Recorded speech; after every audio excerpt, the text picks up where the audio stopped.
শিক্ষার্থীগণ, take tuition care coaching সেন্টারের পক্ষ থেকে সবাইকে শুভেচ্ছা ও স্বাগতম। আজকে আমাদের ইলেকট্রিক্যাল সার্কিটস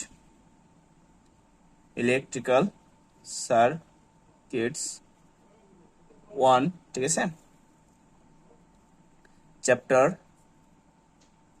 7, ঠিক আছে, চ্যাপ্টার কি 7, আমাদের পার্ট 1, প্রথম পার্টের ক্লাসটা। ওকে, তো এই ক্লাসের শুরু করার পূর্বে আমি একটা ওয়েভ আঁকতেছি, এটা সাইন ওয়েভ, ঠিক আছে, একটা কি সাইন ওয়েভ। এই সাইন ওয়েভটা হতে পারে এটা একটা ভোল্টেজের সাইন ওয়েভ, অথবা হতে পারে কি একটা কারেন্টের সাইন ওয়েভ, ঠিক আছে, যে কোনো কিছুর হতে পারে, এসি সাইন ওয়েভ। তো এইটার এলো টাইম টি, আর এটা হলো আমার কি 0 থেকে শুরু হয়েছে। তো এই জিনিসখানার যে কোনো একটা মুহূর্ত, ঠিক আছে, এটা আমার 90 ডিগ্রি, এটা 180 ডিগ্রি, 270 ডিগ্রি, 360 ডিগ্রি। এই 360 ডিগ্রিকে আমরা একটা ফুল ওয়েভ সাইকেলের 2 পাই বলতে পারি, আর অর্ধ সাইকেলের আমরা বলতে পারি কত, পাই, ঠিক আছে। পূর্ণ সাইকেল হলো কি আমার 2 পাই, আর অর্ধ সাইকেল হলো কি শুধুমাত্র পাই। তো এই পাই ব্যতীত, এই দুইটা উপাংশ ব্যতীত আমার এইগুলোর কিন্তু বিভিন্ন আরো মান আছে। এই যে দেখো, বিভিন্ন অংশের বিভিন্ন জায়গা দিয়ে আমি মানগুলা ক্যারি করতে পারি। এই যে কোনো সময় যে কোনো উপাংশের মানগুলা বা যে কোনো টাইমে যে আমার ওয়েবের অবস্থানে যে মান আছে, এই জায়গায় যদি মান 1 হয়, বুঝো, 1 ডিগ্রি, এটা 2 ডিগ্রি, 3 ডিগ্রি, এরকম করে 90 ডিগ্রি পর্যন্ত এটা যাবে। আবার এটা 91, 92 করতে 180 পর্যন্ত যাবে। এটা 181 থেকে 270 পর্যন্ত আসবে, 270 থেকে আমার কত 360 পর্যন্ত আসবে, ঠিক আছে। তো এই যে ওয়েব ডেভেলপটা হইতেছে, ঠিক আছে, ওয়েবটা আস্তে আস্তে সামনের দিকে আগাইতেছে যে কোনো মুহূর্তের মান, ঠিক আছে, যে কোনো মুহূর্তে কারেন্টের অথবা ভোল্টেজের যে মান আছে এটাকে বলি আমরা তাৎক্ষণিক মান, অথবা কি তাৎক্ষণিক বা কি ইনস্ট্যান্সিয়াস ভ্যালু, ঠিক আছে। এটাকে আমরা সংক্ষেপে কি ছোট হাতের আই দ্বারা প্রকাশ করি, অথবা কি ই দ্বারা প্রকাশ করি, অথবা ছোট হাতের ভি দ্বারা প্রকাশ করি। এটা হলো তাৎক্ষণিক কারেন্ট, ঠিক আছে, তাৎক্ষণিক ভোল্টেজ, ঠিক আছে। আচ্ছা, আর তাৎক্ষণিকের মান হলো সর্বোচ্চ, তাৎক্ষণিকের আমার যদি হিসাব করি এইখানটায় বা এই পজিশনে, এই জায়গায় তাৎক্ষণিক মান কত, ম্যাক্স, ই ম্যাক্স অথবা আই ম্যাক্স, যা ধরো তুমি, ই ম্যাক্স অথবা কি আই ম্যাক্স। ওকে, এই যে 90 ডিগ্রিতে তাৎক্ষণিক মান, এই 270 ডিগ্রি তাৎক্ষণিক মান কত আমার, ধরো নেগেটিভ ই ম্যাক্স, নেগেটিভ ই ম্যাক্স। 180 ডিগ্রি তাৎক্ষণিক মান কত, 0। 270 ডিগ্রি তাৎক্ষণিক মান কত, মাইনাস ই ম্যাক্স। ওকে, তাহলে তাৎক্ষণিক মানটা ক্লিয়ার। এবার আসো গড় মান। গড় মান, এই গড় মান বোঝার জন্য আগে আমার বুঝতে হবে গড় ভ্যালুটা কি, বুঝতে হবে গড় ভ্যালু। গড় মানে কি, ধরে ধরে আমি 5, তারপর 7, তারপর কি 8, তারপর কি 10, এরকম 4টা ভ্যালু আছে। এই 4টা ভ্যালুরে যদি তুমি যোগ করে 4 দ্বারা ভাগ করো, তাহলে এটা পাবা কি এভারেজ মান, ঠিক আছে। 15, আচ্ছা 15, 20, 25, 25-এ 4 দ্বারা যদি আমি ভাগ করি, তাহলে আমি যে মানটা পাবো এটা হলো আমার কি এখানের গড় মান, ঠিক আছে। তো এই ওয়েবের আমরা যদি এরকমের একটা ওয়েবের 1টা 2টা 3টা 4টা 5টা, এই 5টা সময়ের মান নিয়ে আমি যদি 5 দ্বারা ভাগ করি বা ওই সময় দ্বারা গড় নির্ণয় করি, তাহলে এখান থেকে যা মান পাবো সেটাকে বলা হবে কি গড় মান। গড় মান রে আই এভারেজ অথবা কি ই এভারেজ দ্বারা প্রকাশ করা, অথবা ভি এভারেজ দ্বারা কি প্রকাশ করা হয়, ঠিক আছে, এ ভি এভারেজ দ্বারা কি প্রকাশ করা হয়, ঠিক আছে। তো গড় এভারেজের সময় সবসময় একটা কথা মনে রাখবে, এই জায়গায় একটা আমরা কথা জানি, সেটা হলো কি একটা সাইকেলের, যেহেতু এই সাইকেলটা পজিটিভ, এই সাইকেলটা কি আমার নেগেটিভ, ঠিক আছে, তাহলে তাৎক্ষণিক মান সমূহ কি অর্ধেক পজিটিভ হবে, অর্ধেক কি নেগেটিভ হবে, ঠিক আছে। যেহেতু একটা সম্পূর্ণ সাইকেলের, এই একটা পুরা সাইকেল, যদি এই পুরা সাইকেলটা তুমি যদি নাও, এই পুরা সাইকেলের গড় মান অবশ্যই শূন্য হবে, গড় মান অবশ্যই কি হবে, শূন্য হবে। কারণ পুরা এইটা যদি আমি হিসাব করি, তাহলে এই অংশ কি প্লাস, এই অংশ কি মাইনাস, তাহলে প্লাস আর মাইনাস যদি হিসাব করো, তাহলে টোটালি ক্যালকুলেটিভ মানের এটার গড় আসবে কি 0, ঠিক আছে। কিন্তু অর্ধ সাইকেলে এটার মান কখনোই শূন্য হইতে পারবে না, মানে যদি অর্ধেক সাইকেলের গড় নির্ণয় করো, তাহলে কিন্তু সেটা কখনোই শূন্য হবে না, ঠিক আছে। আর অর্ধেক সাইকেলে যদি তুমি গড় নির্ণয় করতে যাও, সেক্ষেত্রে তোমাদের একটা সূত্র আছে, এটার একটা প্রমাণ আছে, এই যে আই এভারেজ অথবা ই এভারেজ দিয়ে তুমি করতে পারো, আমি আই এভারেজ দিয়ে করছি, যে আই এভারেজ ইকুয়াল টু 0.636 কি আই ম্যাক্স, ঠিক আছে, এটা প্রুভ করতে বসে। তো এটা প্রুভ করার সময় সবসময় মনে রাখবা, এক অল্টারনেশনের, ঠিক আছে, যে ক্ষেত্রফলটা আছে ওইটা সময় রেখা অল্টারনেশনের দৈর্ঘ্য দ্বারা যদি ভাগ করো, তাহলে তুমি কি পাবা গড় মান, ঠিক আছে। তো আমি কি করলাম, এখানে যে মান আছে কারেন্টের তাৎক্ষণিক মান, এই মানটাকে আমরা কি আই দ্বারা প্রকাশ করছি, আই ইকুয়াল টু কি আই ম্যাক্স সাইন থিটা, ঠিক আছে, আই ম্যাক্স কি সাইন থিটা। ওকে, আবার আই ম্যাক্স হলো কি কারেন্টের সর্বোচ্চ মান, এটা কই পেলাম, এই যে আমি ওয়েভ ক্যারি করছিলাম না, এই যে ওয়েভের, এই ওয়েভের ম্যাক্সিমাম পজিশনটা হলো কি আই ম্যাক্স। দেখো থিটা হলো কি কারেন্টের পরিবর্তনশীল কোণ, কারেন্টের পরিবর্তনশীল, যেহেতু আমার মান আস্তে আস্তে বাড়তে থাকলে এই এক্সিস থেকে এটার মানকে কোণ কিন্তু প্রতিনিয়ত বাড়ে অথবা কি কমে, ঠিক আছে। এখন দেখো কারেন্টের গড় মান আই অ্যাভারেজ ইকুয়াল টু 1/পাই 0 থেকে কত পাই আই থিটা ডি থিটা, ঠিক আছে, আই কি ডি থিটা। এখন তোমার কোশ্চেন হতে পারে স্যার এলো তাৎক্ষণিক মানকে আমরা থিটার সাপেক্ষে ইন্টিগ্রেশন করব, আর এখানে 1 পাই নিলাম কেন, 1/পাই, কারণ আমরা এটা ফুল সাইকেলে গড় মান কত 0, তাহলে আমরা ফুল সাইকেল তো হিসাব করে লাভ নাই, আমার হিসাব করতে হবে কি অর্ধ সাইকেল, তো অর্ধ সাইকেলের দৈর্ঘ্য কত পাই, ঠিক আছে, এটা দ্বারা কি করতে হবে ভাগ, তাহলে ভাগ মানে কি 1/পাই, ঠিক আছে, তাই 1/পাই আর কত, এটা লিমিটেশন, লিমিটেশন কি আপার ভ্যালু কত তোমার পাই আর লোয়ার ভ্যালু কত তোমার 0, আই রে আমরা ডি থিটার সাপেক্ষে কি ইন্টিগ্রেশন করব। আচ্ছা এখন দেখো, তাই 1/পাই এই জায়গায় আমরা তো আই এর মানটা বসাই দিতে পারি আই ম্যাক্স সাইন থিটা, এই আই ম্যাক্স সাইন থিটা আমরা কি এটা বসাই দিছি, ওকে। তো এটার সামনে আছে কি আবার ডি থিটা আমরা লিখে দিছি, তো দেখো এইখানে যার সাপেক্ষে থিটার আছে তার সাথে আমার ডিফারেন্সিয়াল হবে বা ইন্টিগ্রেশন হবে, এই যে এতটুকু হবে, কিন্তু এইটারে ইন্টিগ্রেশন হবে না, তো এই ইন্টিগ্রেশনটাকে আমরা বাইরে বাইর করে দিব, তাহলে এইটাকে আমরা এইখানে পাঠাই দিই, তাহলে আই ম্যাক্স বাই কত পাই, আই ম্যাক্স বাই কত পাই, আর 0 থেকে পাই এলো লিমিটেশন সাইন থিটা আর কি ডি থিটা। তো আমরা এখানে জানি ইন্টিগ্রেশন সাইন থিটা সমান সমান কস থিটা মাইনাস কি কস থিটা, মাইনাস কি কস থিটা সূত্র, ঠিক আছে, integration sine theta D theta সমান সমান কত মাইনাস কস থিটা। তাহলে দেখো আমি এইটুকুর পরিবর্তে সূত্র অ্যাপ্লাই করছি, এটার মান আছে কত মাইনাস কস থিটা। এখন দেখো এই থিটার মান একবার বসবে কি পাই, আরেকবার থিটার মান বসবে কি 0, ঠিক আছে, তাহলে দেখো মাইনাস কস পাই, আর এইখানে একটা মাইনাস ছিল, এই লিমিটেশন যখন বসাবা, যেমন ধরো এটা আছে এল, লিমিটেশন আছে 3 আর 1, তাহলে অ্যান্সারটা আসবে এল এর মান একবার বসবে 3 মাইনাস 1, ওকে, 3 মাইনাস কত 1, তাহলে এই যে মাঝখানের মাইনাস আর এই তোমার কসের আগের মাইনাস মিললে কি হয়ে গেছে প্লাস, ঠিক আছে, তাহলে কস পাই আর কত কস 0 ডিগ্রি, মানে কস দিয়ে দুইবার লিখতে হবে, একবার কি থিটার মান পাই আর একবার কত 0, ওকে। তাহলে কস 180 ডিগ্রির মান,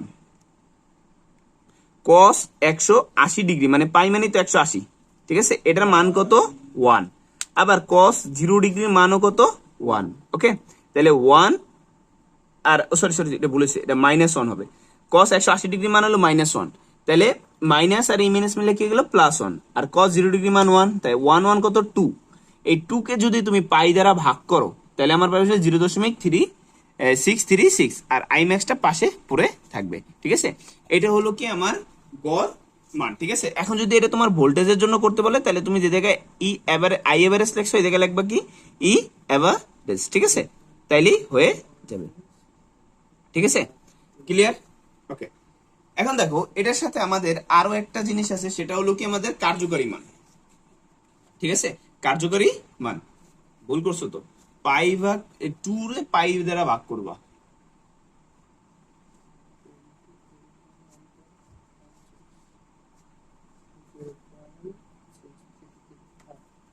আচ্ছা এবার আসো কার্যকারী মান কাকে বলে, ঠিক আছে, কার্যকারী মানটা কাকে বলে সেটার জন্য আমরা একটু মুখে বলি, তোমরা শুনো। কোন একটা রেজিস্টারের মধ্যে দিয়ে নির্দিষ্ট সময়, ধরো আমি একটা রেজিস্টার নিছি, কি নিছি একটা রেজিস্টার, একটা রেজিস্টার নিলাম, এটার মধ্য দিয়ে নির্দিষ্ট সময় ধরে ডিসি কারেন্ট প্রবাহে, এটার মধ্যে দিয়ে কি কারেন্ট করতেছি ডিসি কারেন্ট প্রবাহ করলে যে পরিমাণ তাপ সৃষ্টি হবে এটার মধ্যে হিট সৃষ্টি হবে, কি সৃষ্টি হবে হিট, ঠিক আছে, ডিসি কারেন্ট প্রবাহিত মানে আই প্রবাহর ফলে কি আমার এখানে একটা হিট প্রবাহ সৃষ্টি হবে। যদি ওই একই সময় মানে এই টাইমটা আমি ক্যারি করলাম, সেম টাইমে একই রেজিস্টারের মধ্যে এই রেজিস্টারটাই যদি আমি এসি কারেন্ট প্রবাহ করি, আগে আমি প্রবাহ করছিলাম কি ডিসি কারেন্ট, ঠিক আছে, ধরো আমার টাইমের পরিমাণ ছিল টি, সেই টি পরিমাণ সময় আবার কি আমি এসি কারেন্ট যদি প্রবাহ করি, তাহলে আমার ওই পদার্থের একই পরিমাণ যদি তাপের সৃষ্টি হয় তাহলে উক্ত কারেন্টকে এসি কারেন্টের কার্যকরী বা রুট মিনস মান বলা হবে। তার মানে আমার একটা, মানে আমি তোমাকে এটা এক্সাম্পলটা একটু অন্যভাবে দিই, ধরো একটা পাতিল আছে, এই পাতিলে আমি পানি রাখছি, ঠিক আছে, এই পানিটা আমি গ্যাসের চুলায়, ঠিক আছে, গ্যাস দ্বারা 2 মিনিট তাপ দিয়ে এটারে হিট করছি, গরম করছি, ঠিক আছে। সেম পানিটা, সেম পাত্র, সেম সব কিছু আছে, এই পানিটার এই 2 মিনিট সময় দিয়া যদি আমি এই লাকড়ি দিয়া, বা যেটা আমি খুঁটি বলে, বা ওই যে পাটখড়ি বলে, লাকড়ি বলি, লাকড়ি দিয়া যদি আমি 2 মিনিট তাপ দিয়া যদি সেম পরিমাণ হিট করতে পারি, তাহলে ওই কারেন্টটা বা ওই যে হিটটাকে বা যে ইকুইপমেন্ট আছে ওই কারেন্টটাকে আমি বলবো কি আমার কার্যকারী মান, ঠিক আছে। আশা করি বুঝতে পারছি যে কারেন্টটা আমার ডিসিতে দিয়েও কি আমি যে পরিমাণ হিট জেনারেট করব, ঠিক সেম পরিমাণ যদি আমি হিট সেম সময় এসি কারেন্ট দিয়ে উৎপন্ন করতে পারি, তাহলে সেটাকে বলতে পারি কি আমি ইফেক্টিভ ভ্যালু, ইফেক্টিভ ভ্যালু, অথবা root means value, root mean value, ঠিক আছে, square value, root mean square value, ঠিক আছে। বা এটাকে আমরা সংক্ষেপে কি আরএমএস ভ্যালু বলি, আরএমএস, ঠিক আছে, রুট মিনস ভ্যালু বা কি কার্যকারী মান। ওকে, এই কার্যকারী মানের সময় আমাদের পুরো অল্টারনেশন নিতে হবে, ঠিক আছে, পুরো ওয়েব সাইকেল সম্পূর্ণ নিতে হবে, পুরো ওয়েব সাইকেলটা, ঠিক আছে, অর্ধ ওয়েব সাইকেলে কাজ হবে না, এবারটা আমার কি পুরো ওয়েব সাইকেল লাগবে। এখন দেখো আমরা এটার একটা প্রমাণ আছে, এই প্রমাণটা আমি তোমাদের দেখাবো। এই যে প্রুভ দ্যাট, প্রমাণ করো যে আই ইফেক্টিভ সমান সমান কি 0.707 আই ম্যাক্স। তো আগের বারের মতন আমার তাৎক্ষণিক কারেন্ট কি I equal to I max sine theta, আর আই ম্যাক্স ইকুয়াল টু কত সর্বোচ্চ কারেন্ট, আর থিটা ইকুয়াল টু কত আমার পরিবর্তনশীল কারেন্টের মান, ঠিক আছে। তো যেহেতু কার্যকারী মানের হিসাবে আমি কি 2 গুণ হবে, স্কোয়ার হবে, রুট মিনস ভ্যালু, যেহেতু আমার রুট মিন স্কোয়ার ভ্যালু, আমি এদিকে আরেকটু কি বলে আসলাম, আরএমএস মানে কি রুট মিনস স্কোয়ার ভ্যালু, এই হলো আমার রুট, এই মিনস স্কোয়ার, তাহলে স্কোয়ার রুট কাটাকাটি হয়ে যাবে, এই জন্য এটাকে বলি কি আমরা রুট মিনস স্কোয়ার ভ্যালু। তাহলে পুরো অল্টারনেশনের দৈর্ঘ্য দ্বারা ভাগ করবে, তাহলে আমার পুরো অল্টারনেশন মানে কি এই ওয়েভের এইটুকু সম্পূর্ণ, তাহলে এই পর্যন্ত হলো 1 পাই, তাহলে পুরোটা কত আমার টোয়াইস পাই, মানে 360 ডিগ্রি, কত ডিগ্রি 360 ডিগ্রি। আচ্ছা এখন দেখো 1/2 পাই, 0 থেকে 2 পাই, আই এর মান কত, I max sine theta, I max কত সাইন থিটা হোল স্কোয়ার, ঠিক আছে। আচ্ছা এখন তুমি যদি স্কোয়ারটা ফেরত দিয়ে দাও, তাহলে কি আই ম্যাক্স এর উপরে স্কোয়ার পড়বে, আবার কি সাইন থিটার উপরে কি স্কোয়ার পড়বে, তাহলে আমরা দেখো এই এই আই ম্যাক্স স্কোয়ার করে আমরা এটা কি বাইরে নিয়ে আসছি, এই যে আই ম্যাক্স স্কোয়ার বাই কত টোয়াইস পাই, আর 2 পাই বাই কত 0 সাইন স্কোয়ার থিটা। এখন কত হলো স্যার আপনি আই ম্যাক্সটা বাইর করছেন কেন, কারণ আমার কি আই ম্যাক্স এর সাথে কোনো থিটা নাই, তাই এটার সাথে কোনো ইন্ডিকেশন হবে না। তাহলে দেখো এই সাইন স্কোয়ার ডি থিটা, এটা সূত্র হবে কি, এইটার সূত্র মান নাই, ইন্টিগ্রেশনে এমন কোন সূত্র নাই, এমন কোন সূত্র না থাকার জন্য আমার একটু ত্রিকোণমিতির সাহায্য নিতে হবে। কিসের সাহায্য নিতে হবে, ত্রিকোণমিতি, ত্রিকোণমিতির সূত্রটা কি দেখো, 2 সাইন স্কোয়ার থিটা, 2 কি সাইন স্কোয়ার থিটা সমান সমান 1 মাইনাস কি কস 2 থিটা, ঠিক আছে। তাহলে আমার এই 2টা কি আছে এটার সামনে, নাই, তাহলে আমার এই 2টা বানাইতে হবে, 2 তো আর এমনি এমনি বানানো যাবে না, তাহলে 2 বানানোর জন্য আমার করতে হবে কি একটা হাফ গুণ করতে হবে, কি গুণ করতে হবে, এটা হাফ, তাহলে হাফ আর 2 কাটাকাটি হয়ে যাবে, কোনো কিছু আমরা লিখি নাই। আচ্ছা এখন দেখো এই হয়ে গেল আমার 2 sine square theta, and 2 sine square থিটার পরিবর্তে লিখতে পারি কি আমি 1 মাইনাস cos টুয়াইস থিটা, এই 1 মাইনাস cos টুয়াইস থিটা পাইছি, আর বাকি যা আছে কিন্তু সব সেম ভাবে লিখতেছি, আর এইখানে এই হাফটা এটার সাথে গুণ করে দাও, এই যে দেখো বুঝছো, তাহলে হয়ে গেল কি আই এম স্কয়ার বাই কত 2 পাই ইন্টু কত 2, আর এই জায়গায় 0 থেকে টুয়াইস পাই 1 মাইনাস কত 2 cos কি 2 থিটা। এখন দেখো এই ইন্টিগ্রেশনটা আমি একবার ওরে দিছি এটা সহ ডি থিটা সহ, আরেকবার আবার এইটারে দিছি এই ডি থিটা সহ, ওকে সমস্যা। আচ্ছা এখন দেখো ইন্টিগ্রেশন, ইন্টিগ্রেশন এর পাশে আমি একটু দেখাই, ইন্টিগ্রেশন 1 dx ইকুয়াল টু হলো x, তাহলে ইন্টিগ্রেশন 1 d থিটা সমান সমান হবে কি থিটা, যেহেতু সাপেক্ষতে থাকবে সেই আসবে, আর integration cos 2 theta, integration cos ax, এটার উত্তর হলো sin ax বাই কত a, ইন্টিগ্রেশন cos ax এর সূত্র কি sin ax বাই a, এ বলতে তুমি x এর পাশে যা মান লিখবা সেটা এবার নিচে ভাগ করে দিয়ে দিবা, তাহলে দেখো আমার এই জায়গায় কি x এর পাশে কত লেখা আছে, এই থিটার পাশে যা লেখা আছে 2, তাহলে sin টুয়াইস থিটা ভাগ কত 2, বুঝতে সমস্যা আছে, ক্লিয়ার।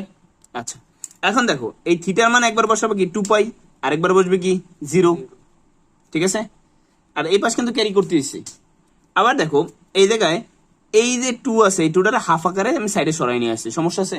এই যে 2 আর উপরে একটা 1 ধরে হাফ আকারে সরাই নিয়ে আসছি। এখন দেখো এই থিটা 2 পাই একবার কি থিটার জায়গায় বসবে, বসছে? আরেকবার বসবে কি 0, বসছে? আচ্ছা, সাইন 2 ইন্টু এটার মানে হলো কত, 2 পাই মানে 360, আর এর লাগে 2 গুণ করার মানে কত, 720। সাইন 720 ডিগ্রি মান 0, সাইন 720 ডিগ্রি মান কত 0, আর সাইন 0 ডিগ্রি মানও কত 0। তাহলে 0 0 থাকলে মানে কি এটা পুরোটাই কি হয়ে গেছে, 0 হয়ে গেছে। 0 থাকলে এটা লেখার কোনো দরকার আছে? তাহলে আমরা এখান থেকে কিছু লিখবো কি 2 পাই, এটা দিয়ে এটা কাটলে কি হবে 2, কারণ কি পাই কেটে গেছে, আর 4 2। এখন এই 2টা একবার কি আই ম্যাক্স, তাহলে আমরা করছি কি এই 2 এর জন্য আমরা যেটা করছি, এই যে আই ম্যাক্স স্কয়ার উপর একবার রুটটা দিয়ে দিছি, আর এই 1/2 এর উপর একবার কি রুটটা দিয়ে দিব। এই যে তাহলে দেখো এই যে আই ম্যাক্স স্কয়ার উপর একটা রুট দিয়ে দিছি, আর 1/2 এর উপরও কি একটা রুট দিয়ে দিছি। তাহলে এই স্কয়ার রুট কি কাটাকাটি, আর এটা কি ভাগ করলে 0.707 আই ম্যাক্স আসে। তাহলে এটা হলো কি আরএমএস ভ্যালু। ওকে, তাহলে এইগুলোতে আমাদের কিন্তু ম্যাথ আছে, ঠিক আছে? এই ম্যাথগুলো আমাদের সলভ করতে হওয়ার জন্য আগে এই সূত্রগুলো ভালো করে পারতে হবে, ঠিক আছে? তো আশা করি আমাদের ভিডিওটা যদি তোমাদের ভালো লেগে থাকে তাহলে অবশ্যই আমাদের চ্যানেলটা সাবস্ক্রাইব করবে এবং কি বেল আইকন বাটনটা ক্লিক করে রাখবা, যাতে পরবর্তী ক্লাসগুলো আসলে তোমরা পেতে পারো, ঠিক আছে? তো সবাই ভালো থাকো, সুস্থ থাকো, আসসালামু আলাইকুম।